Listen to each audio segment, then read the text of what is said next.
Salut à toutes et à tous, et bienvenue pour cette nouvelle critique à l'arrache, où Morgan va vous parler de Justice League Dark, réalisé par Jay Oliva, un DTV avec mots dedans, parce que j'ai trop la classe. Je respecte ton avis, mais en tout cas, c'est pas le mien, donc c'est pas le bon, tu vois ce que je veux dire. Non mais je l'ai vu 6614 fois alors.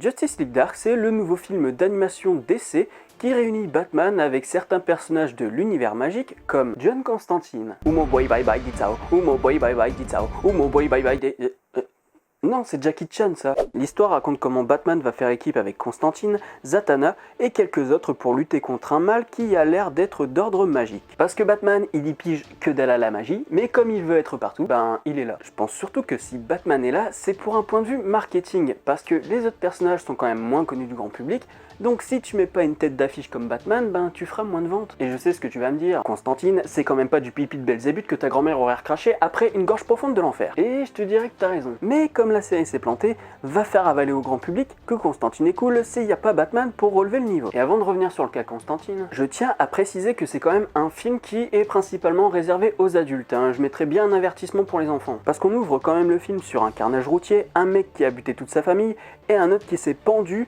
après avoir buté toute sa famille dans le garage.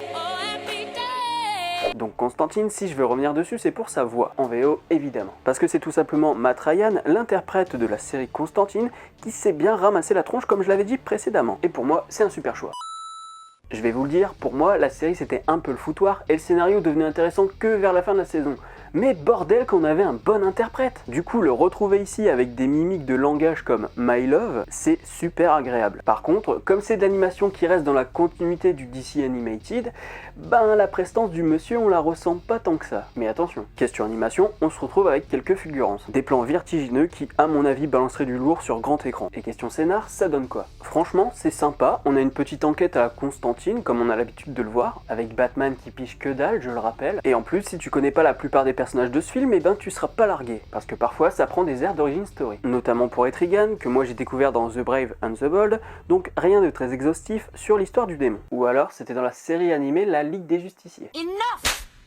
Pareil pour Deadman, que je ne connaissais pas du tout et qui est mis en valeur dans le comics Brightest Day, si je dis pas de conneries. Par contre, on nous balance Swamp Thing, comme vous avez pu le voir sur l'affiche, et on n'a aucune info sur ses origines. Et ça, je peux vous dire que pour Swamp Thing, c'est frustrant. De toute façon, on a besoin d'un film en solo sur ce personnage. Parce que la version de 1982, on peut pas dire que c'était un grand film. Oui, même si c'est Wes Craven à la réal. Ah oui, et j'allais oublier pour les quelques gonzesses qui regardent mes vidéos, et c'est sûr que si je dis encore gonzesses, elles vont pas venir regarder les vidéos, évidemment. Donc, mes chères demoiselles, sachez que Zatanna n'est pas là uniquement pour son petit boule, parce qu'elle est très importante et qu'en plus de ça, elle défouraille tout. Mais comme pour Swamp Thing, c'est chaud à dire quand même Swamp Thing, j'ai même l'impression de parler chinois. Swamp Thing, Swamp Thing. Donc pour Zatanna, c'est dommage de pas s'être attardé un peu plus sur son passé, parce que vu ses interventions, on aimerait bien savoir d'où lui vient toute cette puissance, même si les connaisseurs le savent déjà. On a encore une fois l'exemple de l'inconvénient que représente l'adaptation d'un comics en animé. Ça s'adresse surtout aux lecteurs, et c'est trop court pour exploiter la totalité de la richesse du comics. Voilà, c'est tout pour cette critique. Oui je sais, c'est un peu court, mais il n'y a pas grand chose à dire de plus que c'est cool comme animé. Bon allez, pour vous faire plaisir, je vais faire une dernière petite remarque sur Batman, parce que j'ai dit qu'il était là juste pour faire beau. Mais finalement, c'est intéressant de voir qu'il est complètement à la ramasse sur le mysticisme. Au moins, ça montre un peu que Batman n'excelle pas dans toutes les disciplines. Enfin, presque. Parce que finalement, même s'il pige que dalle, il finit par s'adapter super bien à son environnement. Tu peux pas tester, Troya. Wesh. Voilà, c'est tout pour cette critique. N'hésitez pas à commenter, liker et partager la vidéo, c'est super important. Et puis je vous dis à la prochaine pour une nouvelle vidéo. Salut.